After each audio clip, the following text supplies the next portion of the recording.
let's get a Democratic perspective from the Senate. Senator Tim Kaine of Virginia is also a member of the Senate Armed Services Committee. And Senator, I want to start with what appears to be the question of the day, ground troops. Do you believe that there should be ground troops in Iraq to go after ISIS, as many as 10,000 as some are calling for? Dan, I actually believe there should be ground troops, but they should be ground troops from the region and not U.S. ground troops. I heard the interview with Senator Cruz, the Peshmerga, that is the fighting wing of the Kurds, the Iraqi security forces, other regional actors. I think we just got to be candid. We cannot police a region that won't police itself.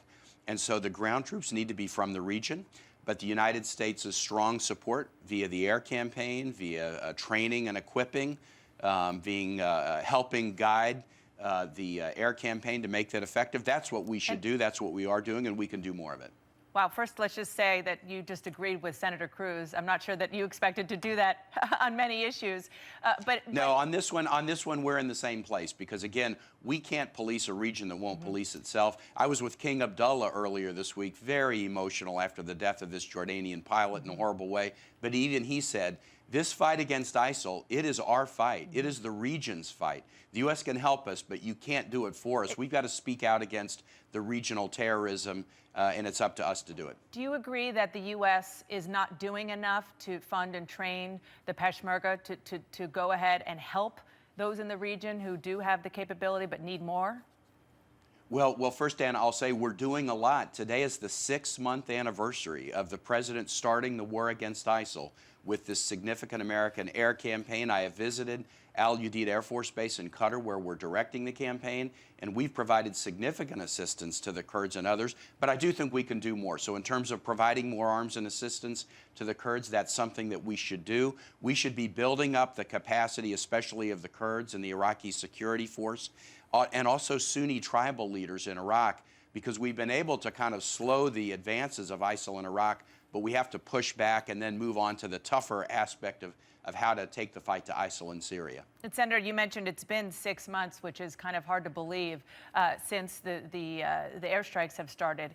It's been happening without a new authorization from Congress, which you have been calling for since day one. We now think that it's actually going to, at least the wheels are going to start moving this coming week. Yes. What took so long?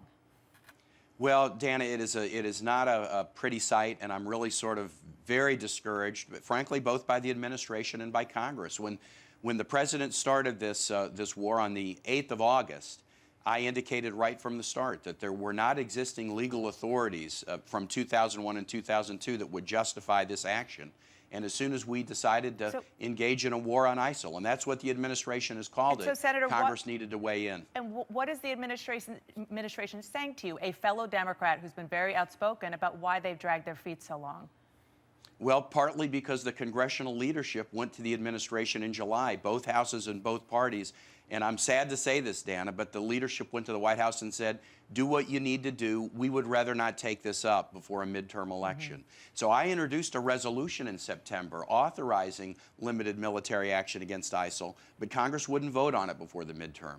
And then I pushed it after November, and I was able to get a vote in the Senate Foreign Relations Committee defining this mission in a limited way. We voted out a bill of the Senate Foreign Relations Committee in December, but the House hasn't even been willing to talk about this in a committee. And I'll tell you what offends me about this. We've already lost American service members' lives in this operation, and we've done it without Congress being willing to do the job of having a vote. If we're going to ask people to risk their lives, then Congress ought to do our job and put our thumbprint on this mission and say it is in the national interest. I think the White House will send an authorization up. There's going to be some hard questions about it, but I think the president will find strong support in both houses for taking appropriate military action. Senator, let's just quickly drill down on the content of this resolution. There are some differences over how specific Congress should be about the question of boots on the ground, because absolutely there's a lot of gray area there about what that actually means. I know that you support only having boots on the ground in limited circumstances. You think that's going to fly?